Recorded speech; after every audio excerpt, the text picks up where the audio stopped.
ব্যাপার অভিজিৎ? খুব অস্থির দেখাচ্ছে, কি হয়েছে? আরে ভাই, ওই একটা ভিডিও কল আসবে, তার জন্যই ওয়েট করছি। Video call? এর আগে তোমাকে কখনো ভিডিও কলে কথা বলতে দেখিনি। কোনো বিশেষ ব্যাপার কি? আরে ভাই, তুমিও না প্রত্যেকবারই। আরে তেমন কিছু নয়। আরে আমাদের কেতনবাবু ছিলেন না, ওই ক্রাইম ব্রাঞ্চের। হ্যাঁ হ্যাঁ, কেতনবাবু, মনে পড়েছে। আরে উনি বললেন যে 12:30টার সময় আমার সঙ্গে ভিডিও চ্যাট করতে চান, আমায় সারপ্রাইজ দেবেন, সেই জন্যই ওয়েট করছি। ও, স্যার কেমন আছেন? কেতন স্যার, আরে আপনাকে তো একদম ফিট মনে হচ্ছে। আরে কেন পেছনে লাগছো বাবা? জানো, রিটায়ারমেন্টের পরে বডিটা একটু বেড়ে গেছে। একটু এক্সারসাইজ করতে হবে। আরে না না স্যার, সত্যি বলছি, আপনাকে খুব স্মার্ট লাগছে। হ্যাঁ, আচ্ছা এটা বলো, তুমি তোমার বিয়ের কার্ড কবে পাঠাচ্ছ? আরে স্যার, আপনিও না। দেখুন স্যার, আপনি সিনিয়র, আপনি আগে করবেন, তারপরে আমি করব। আমি লাইন ভেঙে আগে কি করে যাব স্যার? হ্যাঁ, আরে ভাই, নতুন বাড়ি কিনেছি, ব্যাস ওরে বাড়ির মালকিনও চলে আসবে, না হলে এই বয়সে আর কে মেয়ে দেবে বলো? আরে স্যার, আশা নিয়েই আমরা সবাই বেঁচে আছি। কোথায় বাড়ি কিনেছেন আপনি? ফার্ম হাউস নিয়েছি ওয়াসিতে। হ্যাঁ, চলে এসো রোববার, একসাথে লাঞ্চ করব। অবশ্যই স্যার, অবশ্যই যাব। এখন তোমাকে আমি এই ঘরটা দেখাচ্ছি, দেখো ঘরটা কেমন দেখতে। এই যে দেখো,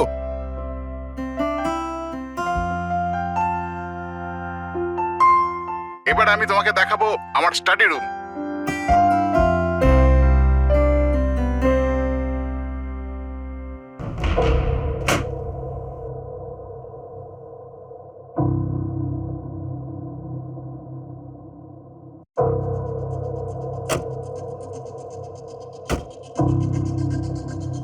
অভিজিৎ, এবার দেখো, দেখাচ্ছি তোমাকে দারুণ জিনিস, ফার্স্ট ক্লাস।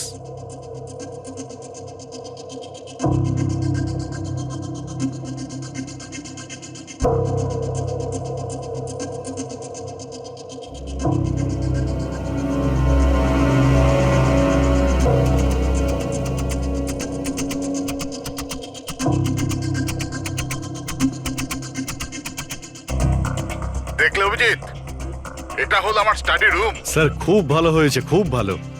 স্যার, রুমটা একটু খালি খালি লাগছে, যখন ফার্নিচার এসে যাবে রুমটা কিন্তু দারুণ লাগবে স্যার। স্যার কি হলো?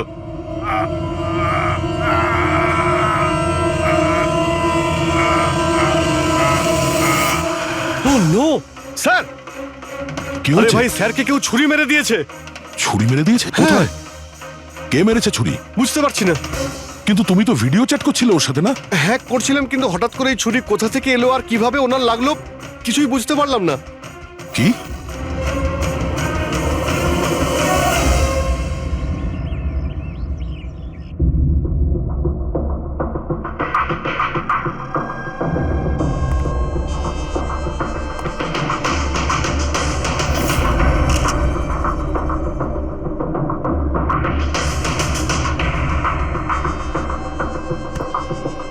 তুমি ঠিক আছো?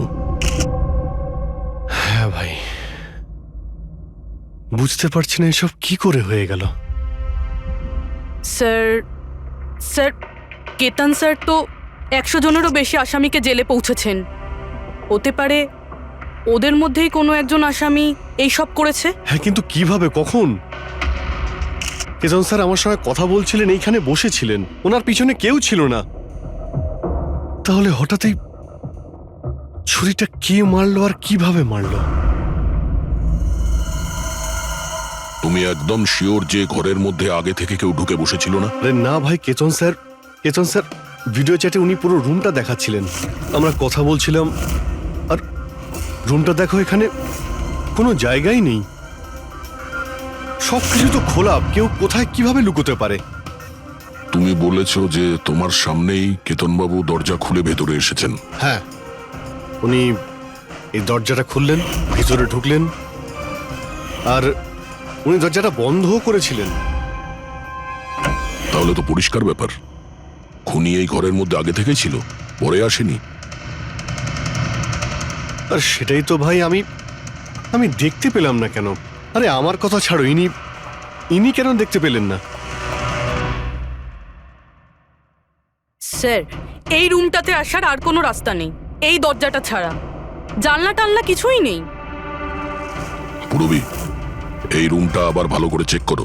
কোনো না কোনো গুপ্তগত হতেই হবে এই রুমের। স্যার স্যার আমি 3বার চেক করেছি, প্রত্যেকটা জায়গা, প্রত্যেকটা কোণা, সবকিছুই। সত্যি এই রুমে আসার আর কোনো রাস্তা নেই।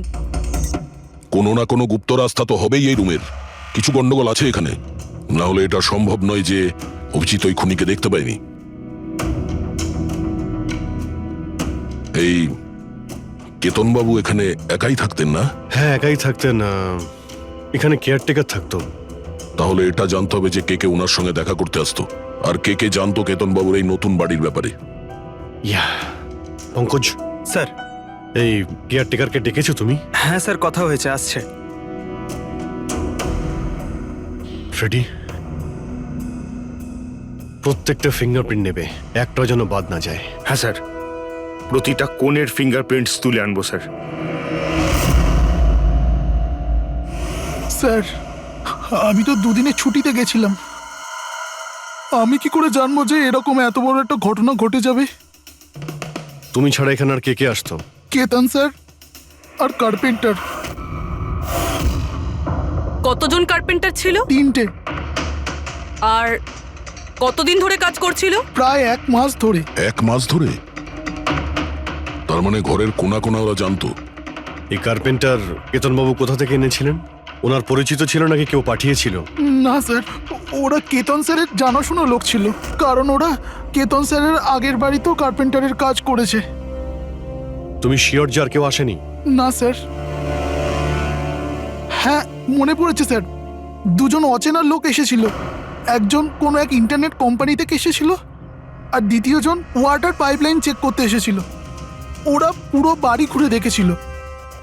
স্যার এর জন্য আমাকে বকেছিলেন। কেন বকেছিলেন? কেননা আমি ওদের ভেতরে আসতে দিয়েছিলাম। স্যারের ওই 2জনের প্রথম থেকে আসার কোনো খবর ছিল না।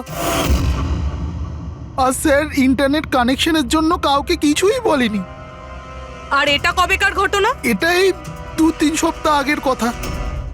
ও, মনে হচ্ছে এই দুজনেই কোনো গন্ডগোল করেছে। আচ্ছা, 5 বছর আগে তোমরা যখন এই কেসটা সলভ করেছিলে, তখন কেতনবাবু ছাড়া এই টিমে আর কে কে ছিল? আমি, পুরবী, কেতন স্যার আর মহেন।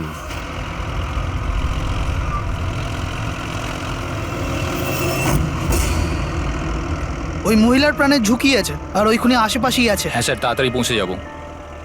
আর 15 মিনিট লাগবে ওই ওয়ার্ড হাউস, আমরা এসেই গেছি।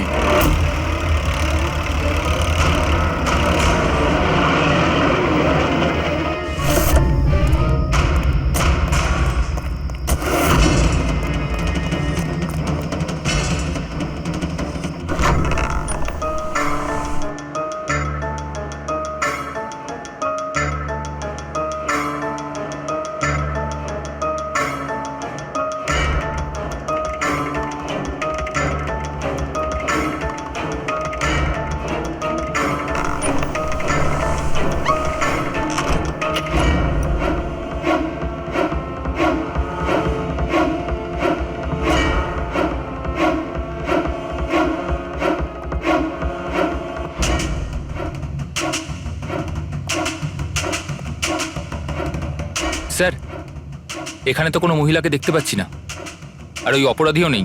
ওটা কোনো মিথ্যে কল ছিল না তো? কোনো কারণ তো হবেই যে কেউ আমাদের ফোন করে এখানে ডাকলো, আর সেই কারণ এই আশেপাশেই আছে।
বিনোদ, হ্যাঁ স্যারকে কেউ ছুরি মেরেছে। Sir sir oh no oh no, he is dead. তুমি দরজাটা দেখো, দরজা দেখো তাড়াতাড়ি।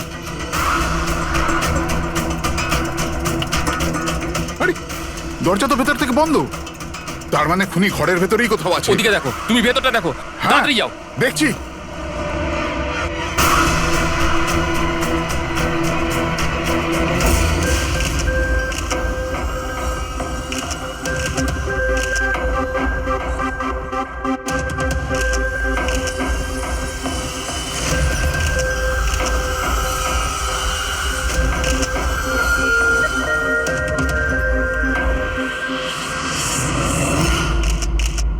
তাহলে এখানে কেউ ছিল না? হ্যাঁ, স্যার সত্যি বলছি, এখানে মেহেন স্যার আর আমাদের ছাড়া আর কেউ ছিল না।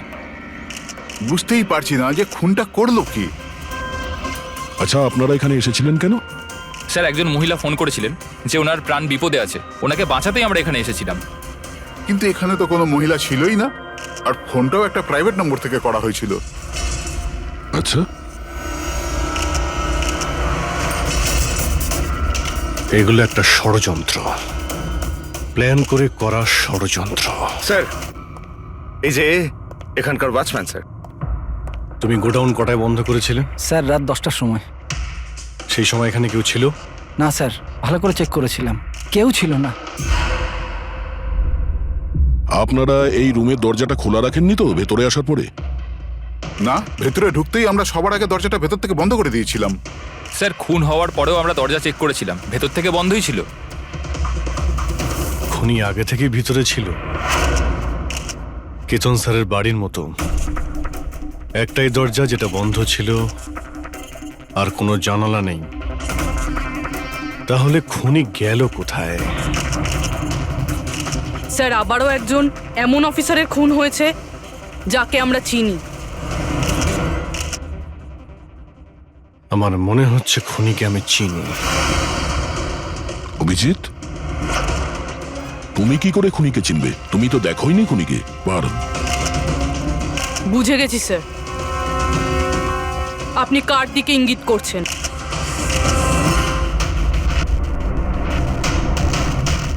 তুমি জানো এসব কি? হ্যাঁ, এটা এশিয়ার নামকরা ক্লাসিক আর্টওয়ার্ক, কিন্তু এসবের এই কেসের সঙ্গে কি সম্পর্ক? যেটাকে তুমি এশিয়ার বিখ্যাত আর্ট ওয়ার্ক ভাবছো, সেটা আর্ট ওয়ার্ক ঠিকই, কিন্তু অরিজিনাল নয়। এটা ডুপ্লিকেট, নকল। এগুলো নকল, কিন্তু দেখতে তো একদম। দেখতে একদম আসল, অথচ এটা নকল। কিন্তু এই আর্টওয়ার্কের এই দুটো মার্ডারের সঙ্গে কি সম্পর্ক? এটা 5 বছর আগের কথা দয়া। তোমার এটা মনে আছে তুমি আর এসিপি স্যার ডেপুটেশনের জন্য দিল্লি গিয়েছিলে? সেই সময় কিছুদিনের জন্য আমি আর পুরবী একটা কেসে ক্রাইম ব্রাঞ্চের হয়ে কাজ করেছিলাম। হ্যাঁ হ্যাঁ হ্যাঁ, কিছু কিছু মনে পড়ছে। এটা সেই কেস না যাতে কেউ নকল আর্টওয়ার্ক বানিয়ে সেটাকে বেশি দামে বেচার চেষ্টা করছিল? কারেক্ট। এই আর্টওয়ার্ক সেই বানিয়েছে, মিখেল। ওর নাম মিখেল।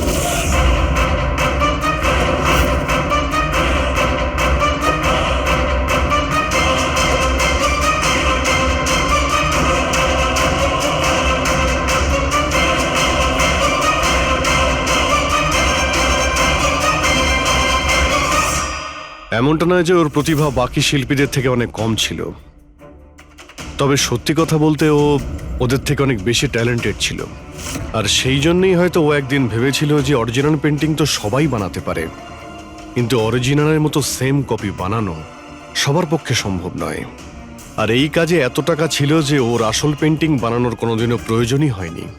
ও কোটি কোটি টাকা ইনকাম করেছিল মহান আর্টিস্টের অরিজিনাল পেন্টিংয়ের নকল পেন্টিং বানিয়ে। আর ওর কাজ এতটাই ভালো ছিল যে কেউ বলতে পারতো না যে পেন্টিংটা আসল না নকল। অনেকবার তো 30-40 বছরের আগের ক্যানভাসের পেন্টিং করেছে ও, অথচ সেটা কারো পক্ষে ধরাই সম্ভব ছিল না। কিন্তু একদিন পরিস্থিতি এমন হলো, অনেক আর্ট প্রেমী যখন কোটি কোটি টাকা লস করলো, তখন ক্রাইম ব্রাঞ্চ মিখেলকে ধরার দায়িত্ব আমাদের 4 জন অফিসারকে দেয়। কেতন স্যার, মহেন, পুরবী আর আমি। মিখেলকে ধরা এত সহজ ছিল না, কিন্তু কথায় আছে না, পিঁপড়েকে ধরতে হলে মিষ্টির ব্যবহার করতে হয়।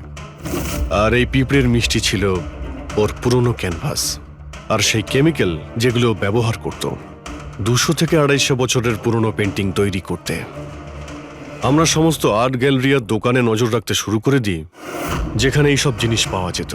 যারা এই সমস্ত জিনিস কিনতে আসতো তাদের পুরো ঠিকুজি কুষ্টি পার করতাম আমরা।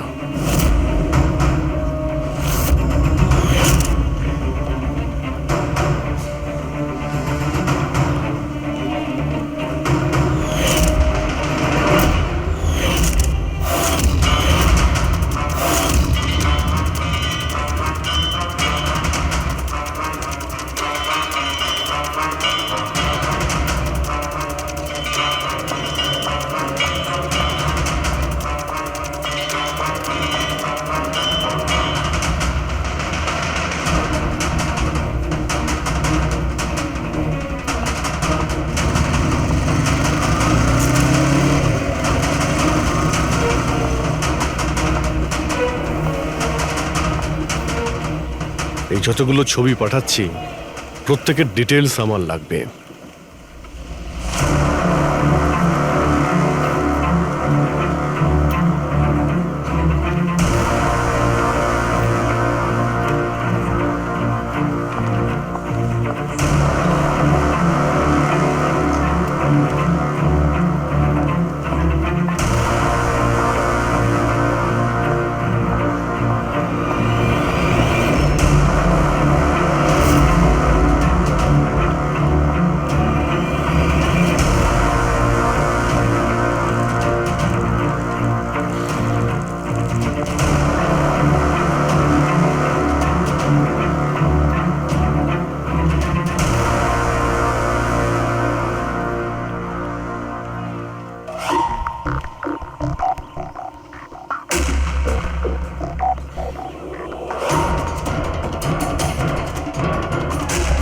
আর তারপরে 1 সপ্তাহ পরে আমরা এমন একটা মেয়েকে দেখলাম যে জিনিসপত্র তো কিন্তু তার কোনো আর্ট ব্যাকগ্রাউন্ড ছিলই না।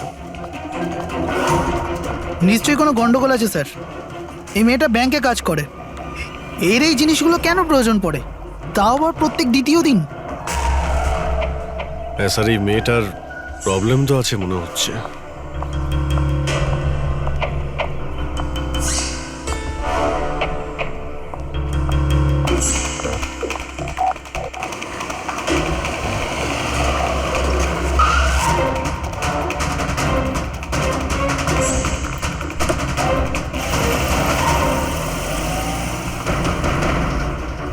এই মেয়েটার একটু গন্ডগোল আছে, ওর পিছু নাও, দেখো কোথায় যাচ্ছে।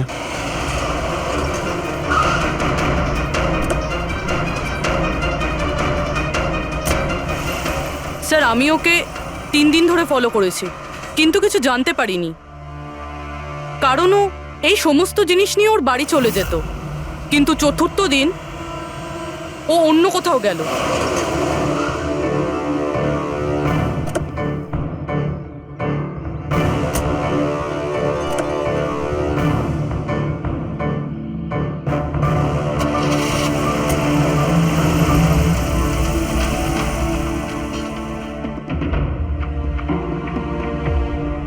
নিখিল, নিখিল, নিখিল, নিখিলও না, এখনো লাঞ্চটাও করেনি।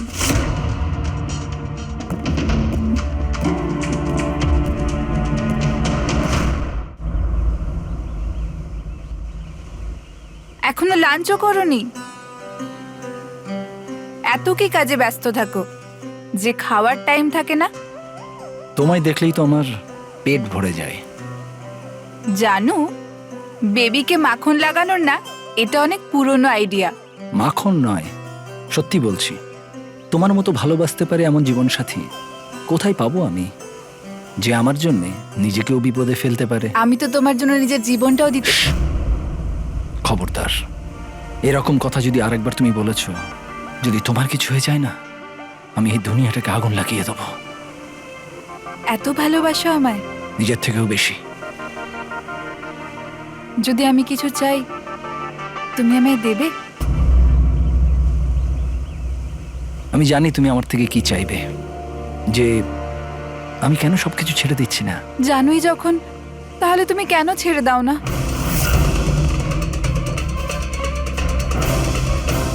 শীতল, মানুষের জীবনে দুটো নেশা হয়। আমার ভালোবাসার নেশা তুমি পূরণ করো, আর আমার দ্বিতীয় নেশা শিল্পীর, যেটা আমার কাজটাকে পূর্ণ করে। এই দুটোর মধ্যে একটাও যদি আমার থেকে দূরে যায় না, তাহলে আমি অসম্পূর্ণ থেকে যাব। আর আমি চাই যে ইতিহাস আমায় সব থেকে ভালো স্বামী আর সব থেকে ভালো আর্ট চোর হিসেবে মনে ব্যাস রাখে। মিখেল, অনেক ইতিহাস লিখেছ, বাকি জীবনটা জেলেই কাটিও।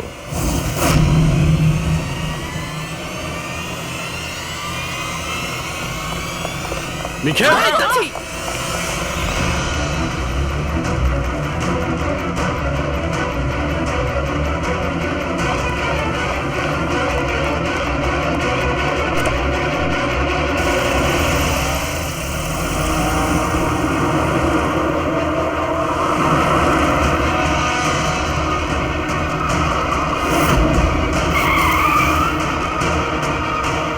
প্লিজ আমার কথা শোনো, জেদ করো না। নিজেকে আইনের হাতে তুলে দাও প্লিজ। না, আমি করব না।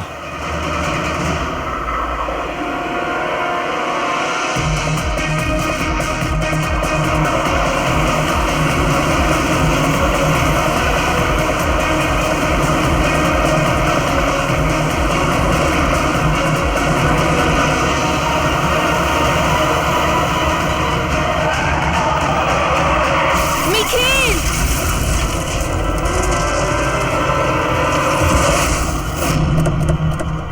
শীতল, মিখেল দাঁড়া, বলছি, দাঁড়া, শীতল! দাঁড়া। শীতল, চোখ খোলো, শীতল!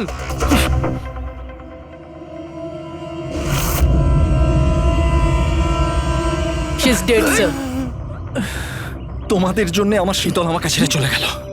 ছাড়বো না আমি তোমাদের। তোমার স্ত্রীর মৃত্যুর জন্য আমরা দুঃখিত, কিন্তু তার জন্য দায়ী আমরা নই, তুমি। না তুমি অপরাধের রাস্তায় হাঁটতে, আর না তোমার পাপের শাস্তি তোমার স্ত্রীকে ভোগ করতে হতো। কাজের শাস্তি কে পাবে এটা ভবিষ্যৎ বলবে। ওর 5 বছরের শাস্তি তো এতদিন শেষ হয়ে গেছে, কিন্তু ওর স্ত্রীর মৃত্যুর প্রতিশোধের আগুন হয়তো ওর মনের ভিতরে এখনো জ্বলছে। মানে কেতনবাবু আর মেহেনের পরে ওর টার্গেট এখন পুরবি আর তোমার ওপর। কারেক্ট। কিন্তু স্যার, ও এসব করছেটা কি করে? কারণ নজরে পড়ছে না কেন? এবার এই রহস্যের পর্দা তো মিখেলই তুলতে পারবে। ও তোমার আর আমার কোনো ক্ষতি করার আগে মিখেলকে আমাদের ধরতেই হবে। স্যার, স্যার কেতন বাবুর বাড়ি থেকে যে ফিঙ্গারপ্রিন্টস গুলো পেয়েছিলাম, হ্যাঁ, ওটা কারোর সঙ্গে ম্যাচ হয়েছে? স্যার ওই ওয়াটার পাইপলাইনে যে কাজ করে সে নির্দোষ হলেও যে লোকটা ইন্টারনেটের কাজ করে সে খুব গোলমেলে। এই ইন্টারনেটের লোকটা কে? Sir Ramen sir. Sir sir পুরনো পাপি স্যার। এই তো 6 মাস আগে ও অথর রোড জেল থেকে ছাড়া পেয়েছে স্যার। Arthur road jail? ওই মিখেলকে তো ওই জেলেই রাখা হয়েছিল। তার মানে ওই জেলেই এই অপরাধের প্ল্যানিংটা করা হয়েছিল, মিখেল আর ওই রমন জোব মিলে নিয়ে। তুই নিশ্চয়ই আবার জেলে যেতে চাইবি না? না স্যার, আমি দ্বিতীয়বার জেলে পাঠাবেন না স্যার। যদি আজ আমি মিখেলকে না পাই তাহলে তোকে এখানেই পুঁতে দেবো। না স্যার, মিখেল আমার সাথে এখানেই দেখা করতো, এখানেই দেখা করতো। আমি সেখানেই নিয়ে যাচ্ছি আপনাদের। আমার মিখেলকে চাই, ব্যাস। হ্যাঁ স্যার, ওখানেই নিয়ে যাচ্ছি আপনাদের।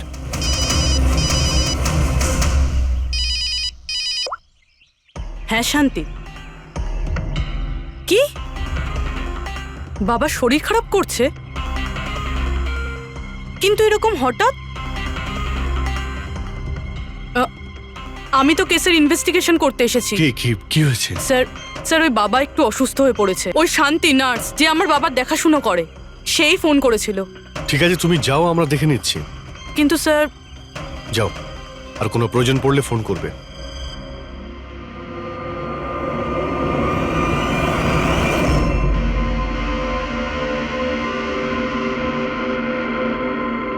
কি হলো স্যার? ফ্রেডি, আমি এটা ভাবছি যে আমাদের এই সিআইডির কেরিয়ারে আমরা অনেকেই ক্লোজ রুম মার্ডার সমাধান করেছি, কিন্তু তাদের মধ্যে একটা কেসও এরকম ছিল না। হ্যাঁ স্যার, এর আগেও এরকম ঘর বন্ধ থাকার কেস এসেছিল। কোথাও না কোথাও তো গোপন রাস্তা খুঁজে পাওয়াই যেত খুনির আসার এবং যাওয়ার জন্য। হ্যাঁ, হয়তো রুমের মধ্যে কোনো গুপ্ত পথ থাকে, না হলে রুমের মধ্যে কোনো রাস্তা বানানো হয় খুন করার জন্য। কিন্তু এখানে না তো কোনো গুপ্ত রাস্তা আছে, না রুমের মধ্যে কোনো গন্ডগোল করা হয়েছে, না। আর এই খুনি এমন যাকে দেখাই যাচ্ছে না। স্যার, আমার তো ভেবেই কিরকম মাথাটা ঘোরা শুরু হয়ে গেছে। খুনিকে দেখা যাচ্ছে না কেন? অনেক বছর আগে আমি একটা সিনেমা দেখেছিলাম যেখানে হিরো একটা গ্যাজেট লাগিয়ে অদৃশ্য হয়ে যেত, কিন্তু ওটা তো সিনেমা ছিল না স্যার। হ্যাঁ, ওটা তো সিনেমা ছিল, কিন্তু এটা তো বাস্তব জীবন। স্যার, কি ভাবছেন আপনি? এটাই ভাবছি, এর মধ্যে কোন জিনিসটা আমি বুঝতে পারছি না।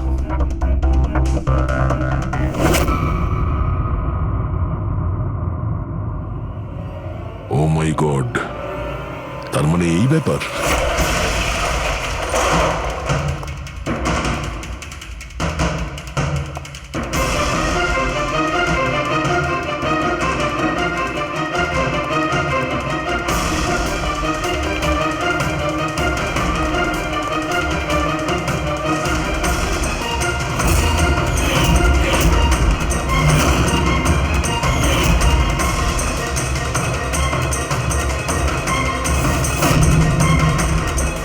অনেকদিন ধরেই আমাদের চারজনকে ফলো করছিল, আর তুই ওকে হেল্প করছিলি এই সমস্ত কাজে।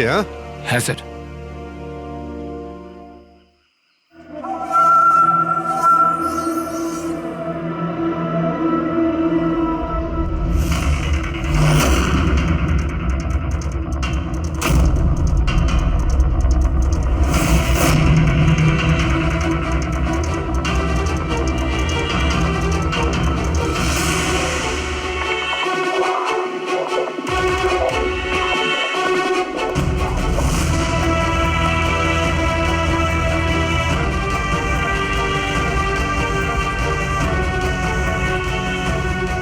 কিন্তু এই ওয়ালপেপার, ফার্নিচার, এসবের ছবি কেন নিয়েছিলি? হ্যাঁ, ওই মিখেল যেমন যেমন বলেছিল আমি সেরকমই ছবি নিয়েছিলাম স্যার। ব্যাস, আমি শুধু জানতাম না এই ছবিগুলো নিয়েও কি করবে স্যার।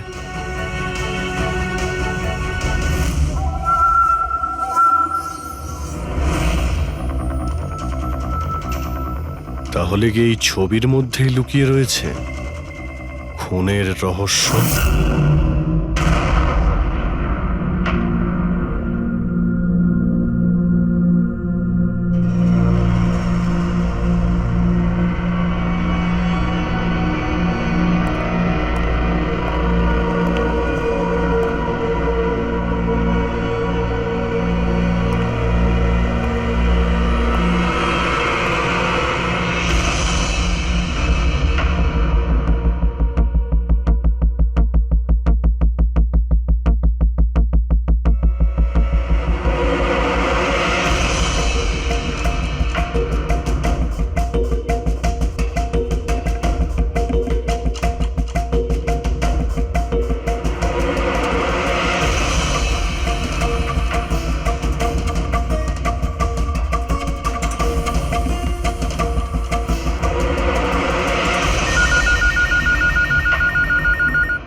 হ্যালো, কেমন আছো অভিজিৎ বাবু?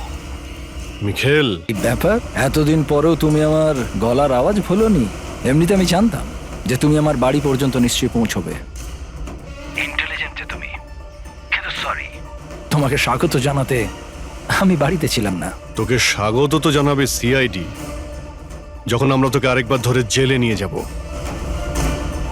জেল তো আমি তখন যাব না যখন তোমাদের নজরে আমি আসব। তার আগে এই ধাঁধাটা তো সমাধান করো যে আমি তোমাদের এমনিতে নজরে কেন আসছি না। কি হলো, কি ভাবনায় পড়ে গেলে?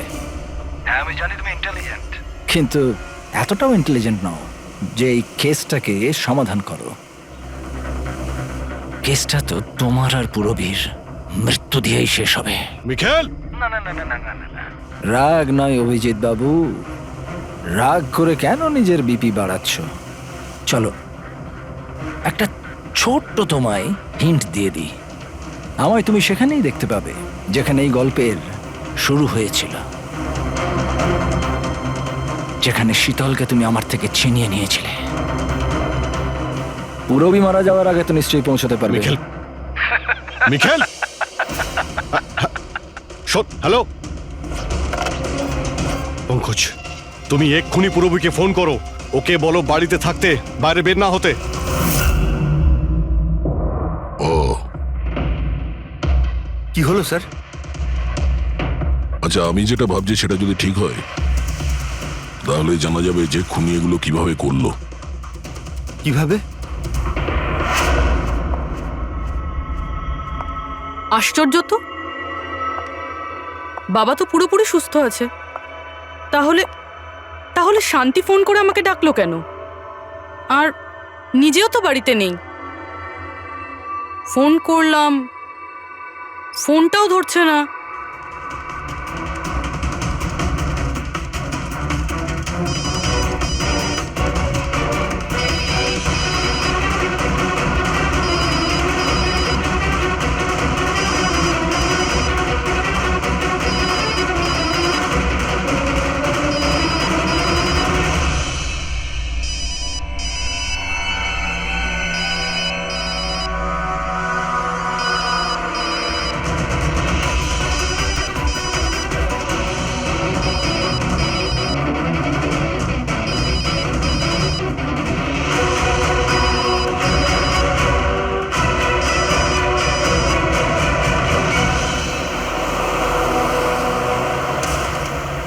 স্যার এই পুরবি তো ফোনই তুলছে না।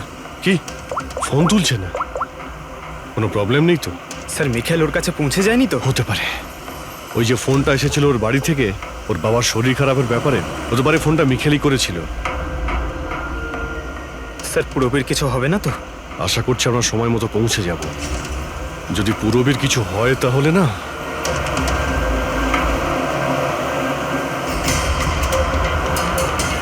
এসে গেছি। এটা সেই জায়গা যেখানে মিখেলের ওয়াইফ মারা গিয়েছিল।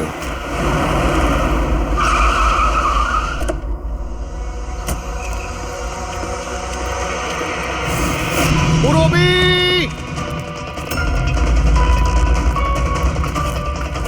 পুরবি!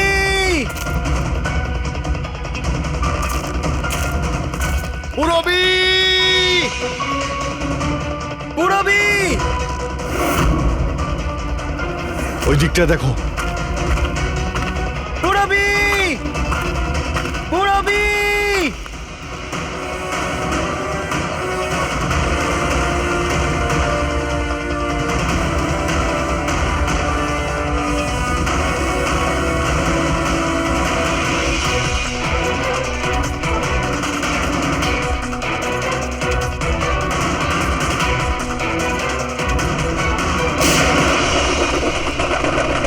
পুরবি!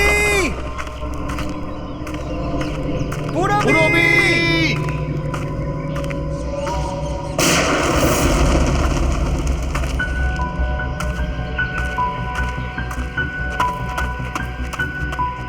স্যার হ্যাঁ পঙ্কজ, জানি না স্যার কে গুলি চালালো। পুরবীকে পেলে? পুরবি ওখানে স্যার।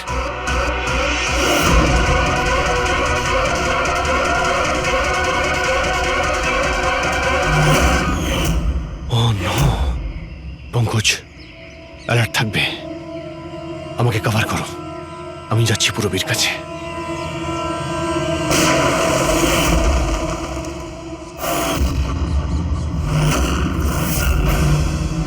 ভয় পেও না অভিজিৎ, এখনো মরেনি।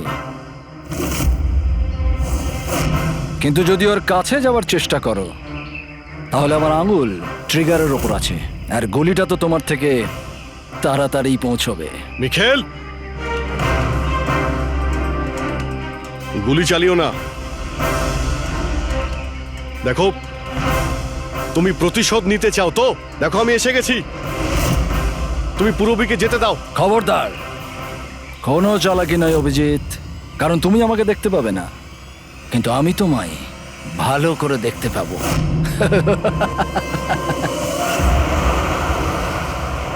অভিজিৎ, আমার কথা মন দিয়ে শোনো, তুমি একদম রিয়াক্ট করবে না। তুমি এই মিখেলকে দেখতে পাবে না। তুমি আর কেতনবাবু ওকে কেতনবাবু স্টাডি রুমে দেখতে পাওনি। মাহান ওকে আর্ট ওয়্যার হাউসে দেখতে পাইনি। পূরবী নিজে ওকে ওর ঘরে দেখতে পাইনি। কেন? কারণ ওকে দেখা সম্ভব নয়। ও যেখানে যেখানে অন্যায় করে সেখানকার কোণে কোণে ও লুকিয়ে পড়ে। ওই রুমে, ওই ডেকোরেশনে ও এমন ভাবে লুকিয়ে পড়ে কেউ বলতেই পারবে না যে ও আর্ট পিস না একজন মানুষ। কেতনবাবুর রুমে ও ও ওয়ালপেপার হয়ে গেছিল, ওয়ালপেপার।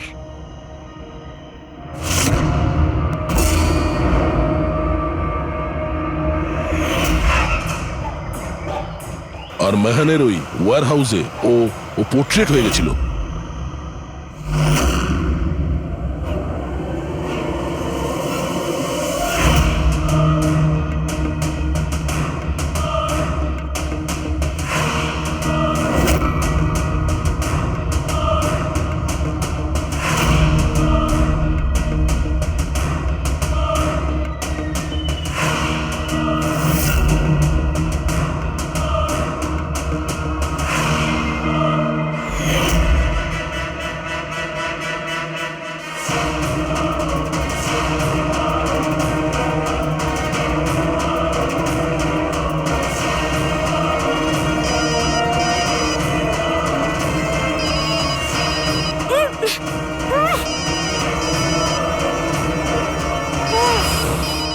এটা আমি তখনই বুঝতে পারলাম যখন ওয়্যার হাউসের ক্রাইম সিনের ফটোগুলো আমি দেখলাম। তখনই আমার নজর ওই পোর্ট্রেটের আঙুলের উপর গেছিল।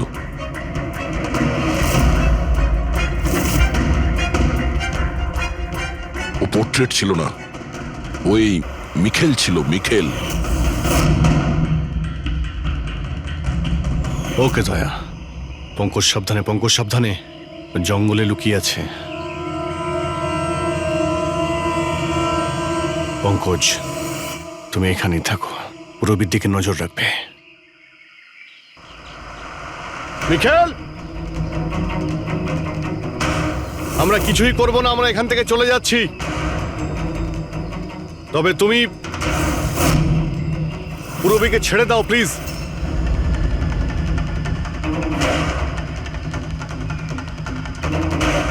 দেখো, এসব করে আর কোনো লাভ নেই।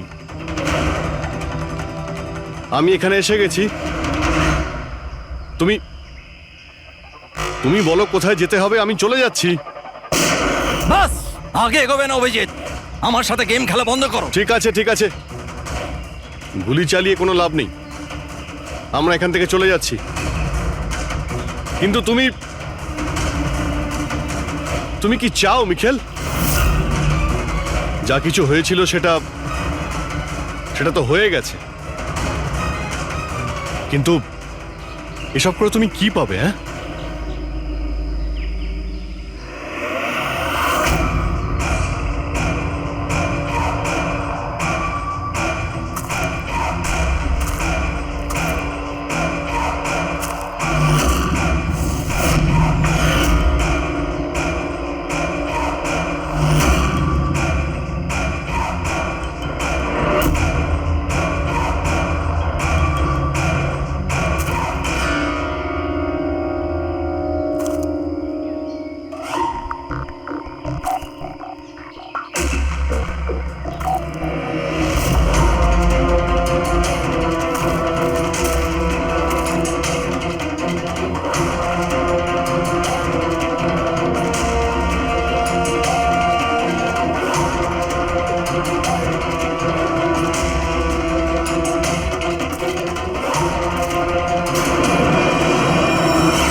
আমার শীতলকে তুই আমার থেকে নিয়েছিলি, আমি তোকে ছাড়বো না। আমার শীতলকে দূরে করেছিলি।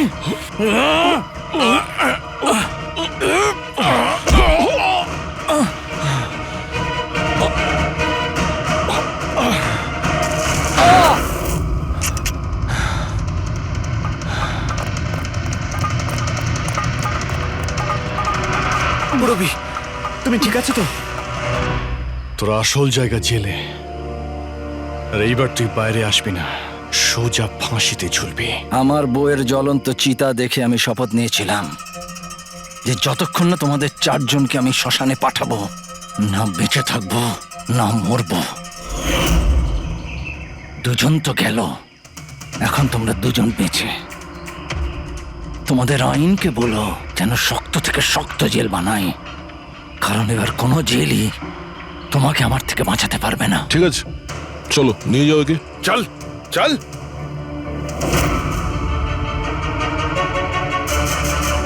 আসবো, ফেরত আসবো।